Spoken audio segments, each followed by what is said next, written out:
Hello everybody. This is Kurt Wang. Welcome to my channel again.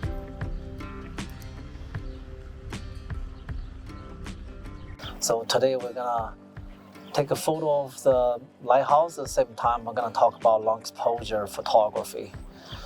What is long exposure photography? Long exposure photography is using longer shutter speed to capture the motion of the moving element, or sometimes it's a stationary subject in low light condition. So I'm going to be sharing some secret trick about long exposure. The power of long exposure is capture the motion, the blur of the moving subject. So that's very important. That's one of the top secrets, is that you got to capture something interesting, right? So have to be something moving either very fast or slowly. For example, cloud, water, streetcar. People ask me that question. So how long is a long exposure, right? That's a good question.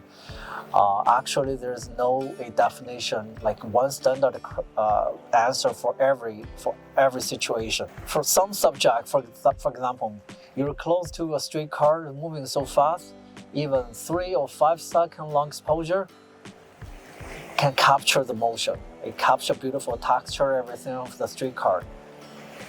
However, if you shoot the cloud, right? So for example, today there's some cloud, very interesting. The cloud could be moving very slowly. You may need a longer shutter speed to capture the motion. It could be 10 minutes, sometimes I even shoot 50 minutes of the cloud, right? For the water, it depends. Sometimes you need 1 minute, 2 minutes, or if you shoot something with waves, right? It may need even longer shutter speed to create the foggy effect. So without any further ado, let's get started.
So first, I'm gonna photograph this lighthouse.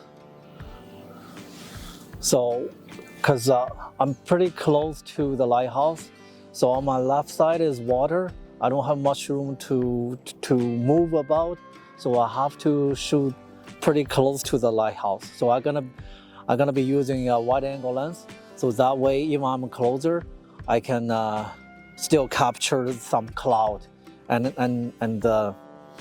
and the lighthouse, as well as some foreground.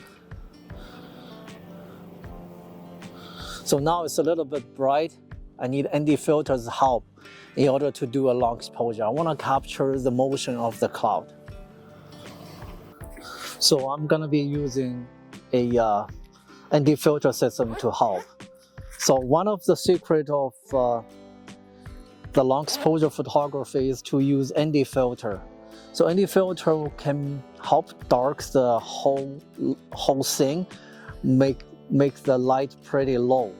So that will force the sensor, force the camera to do longer exposure to capture more light.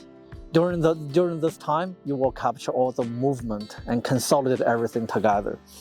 So many people they have a headache about ND filter because there could be many choices and there's different stops. So my suggestion, my tricks for the ND filter system is don't spend money buy too many. Just buy 6-stop ND filter and also buy a 10-stop ND filter. That's more than enough.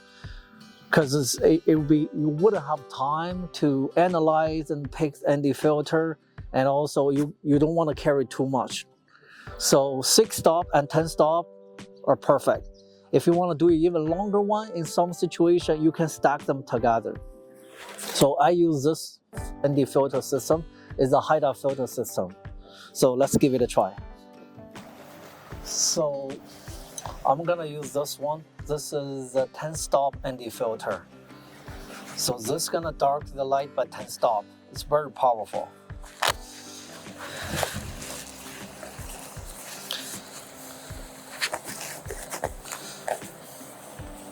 So make sure you wipe your ND filter every time before use, because if there's any dust spot, they're gonna screw up your long exposure.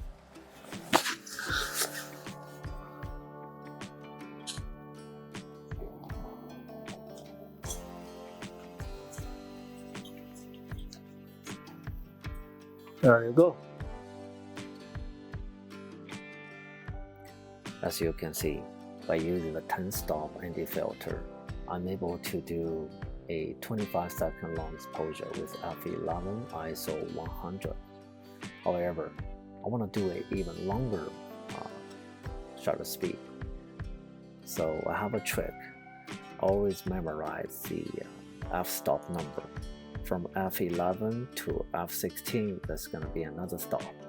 So if I make the aperture smaller, I need to extend the shutter speed. So 25 seconds can go to 50 seconds if I change my aperture from 11 to 16. Most of the camera can only do 30-second long exposure, so in this case you need to use bulb mode.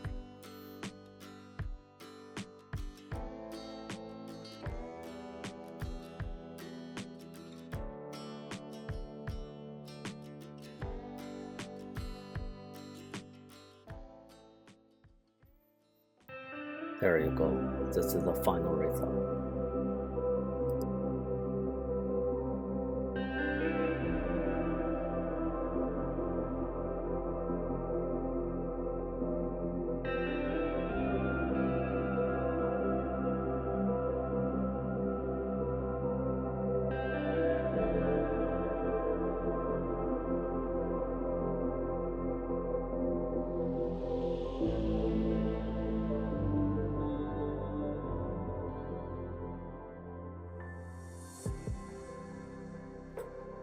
So now I'm moving up to the next lighthouse.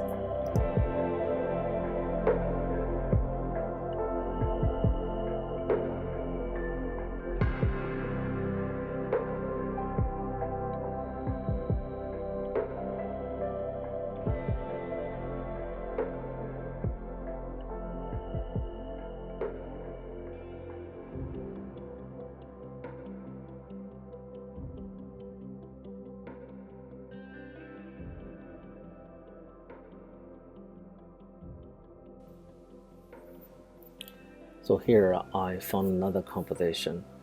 I can use these rocks as foreground, and you can see there's lots of reflection in the water, including the sky and the lighthouse.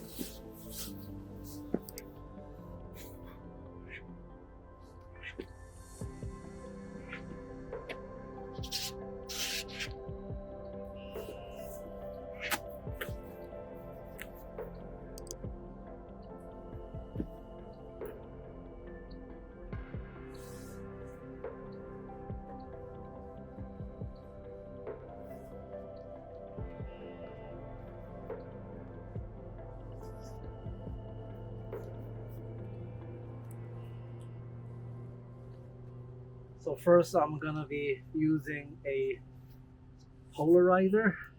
It also have a 6 stop and the filter function. So I'm gonna adjust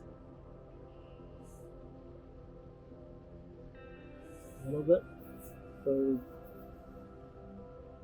the polarizer will help me to remove the reflection of the water, on the surface of the water. There we go. This is the final image after my post-processing.